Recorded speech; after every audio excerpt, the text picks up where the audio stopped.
but you've been especially good here at Charlotte throughout your career.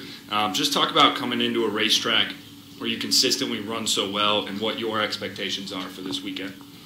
Yeah, it's always great to come to a track that you have a great past at, great history at. Unfortunately, the showing we had in the All-Star race was less than stellar, so the confidence we'd normally walk in with has been diluted with lack of speed that we had then.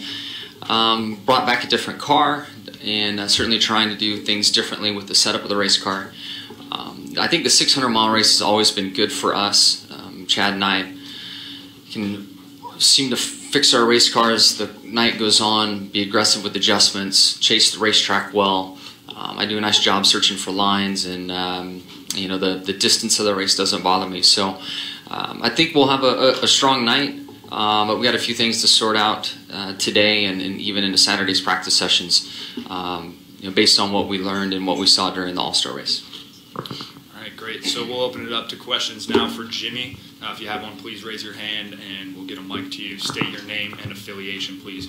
We'll start here in the second row with Mike, and then go to Dustin and the gentleman behind them. Mike Embry, USA Today. Jimmie, last week, end of the race, Harvick is able to just roar through the field, gets up to the front, can't do anything with Hamlin. Is there a short-term or a long-term answer to that, and how do you see Sunday's race developing because of that problem?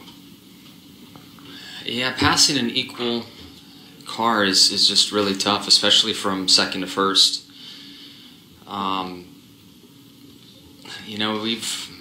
We keep working on a variety of rules packages to try to make it better, and I don't think we've made it better. At some tracks it looks like the package works better. I don't think we've necessarily heard it, but it's so hard to get around the brutal truth that the car leading has the best aero situation and the rest don't. I mean, it's just very difficult to get around that.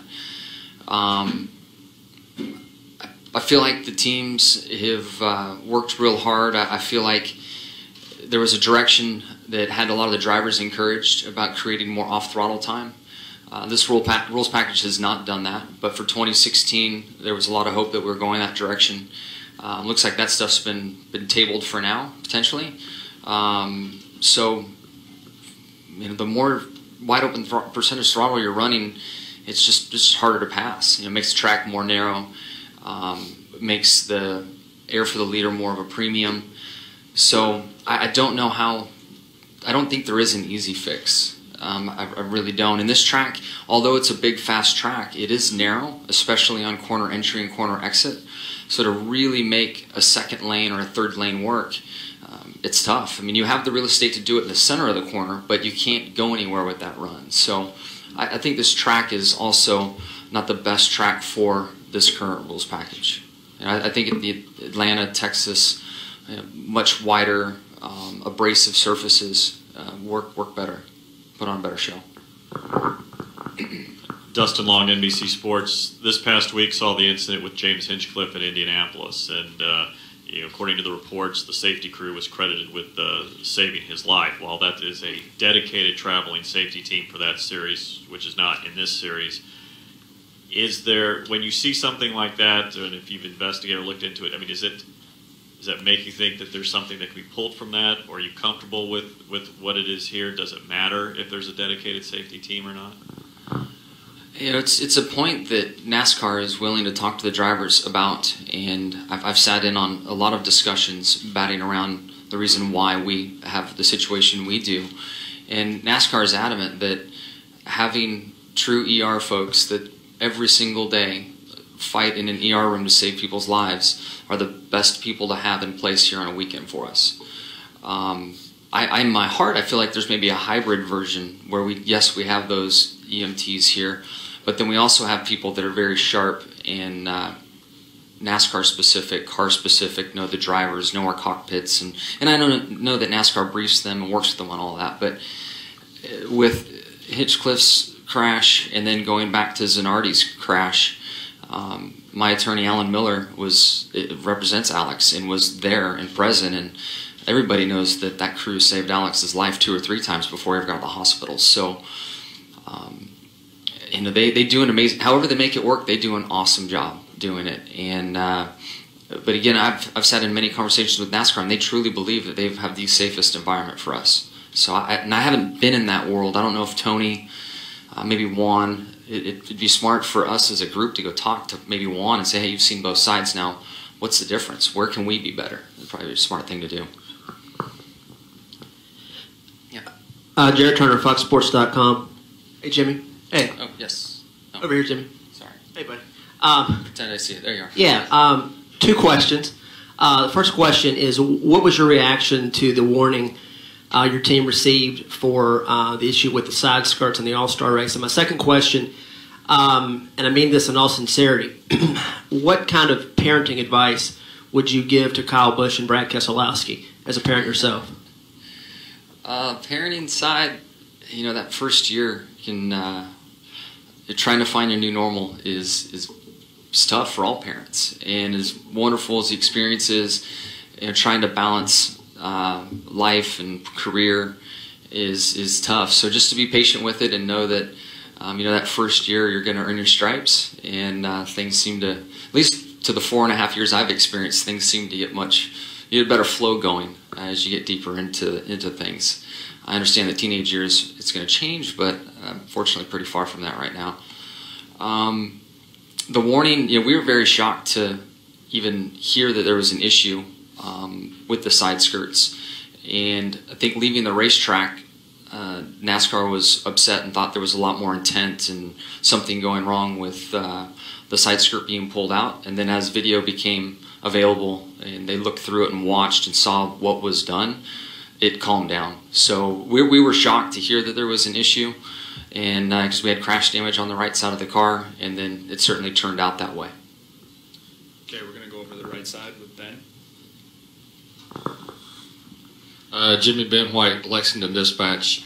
This is a question concerning Daytona coming up in, 6 weeks. You've got 3 super speedway wins this year. You've won 3 times at Daytona. Can you just talk about what kind of confidence it would build for you to be able to go back there and win again as far as your chase hopes? I know you're already in the chase, but can you just talk about your confidence if you were to win there? Yeah, now maybe you can help me with this. Is it a Sunday race? Does anybody know? Or Saturday night race? Sunday night, so it's still night. Okay. I just heard about this today. And I was like, wait a second, it's always been Saturday night. So in my mind, I thought it was a day race and day conditions, and I got excited for that. I mean, make the cars handle, let's figure out how to drive these things, make setup a premium. But since it's night race, it'll be just a wild and crazy plate race. And I think plate races that aren't in the chase are, especially me being locked in, I don't have to worry about a win, they're fun. You just go out there with a clean slate, let it rip, and hope you can get to victory lane. So I'll really look forward to that race.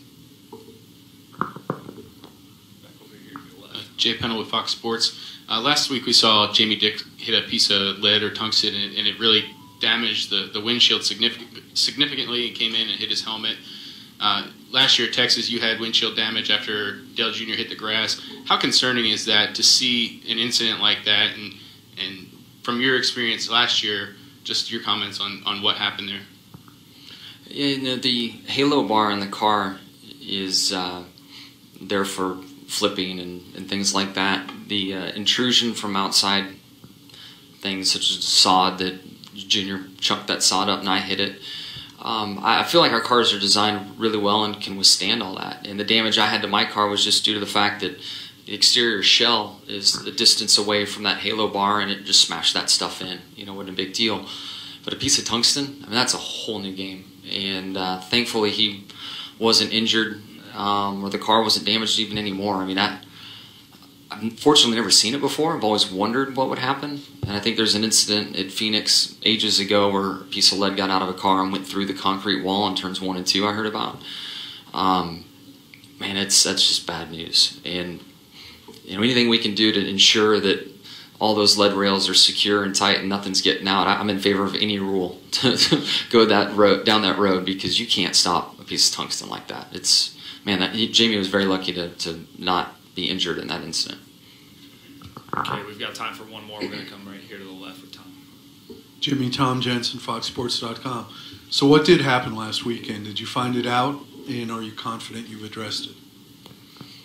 Not necessarily. We'll find out here in practice coming up. The car had decent speed in practice in the sun, and we got into the night and just couldn't get the car to turn.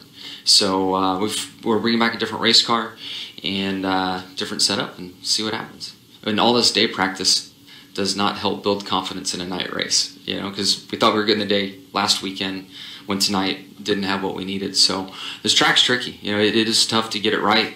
Luckily, it's a long race, and if need be in the race, we'll make big changes. Yeah. All right, Jimmie, thank you for joining us this afternoon. Best of luck throughout the weekend.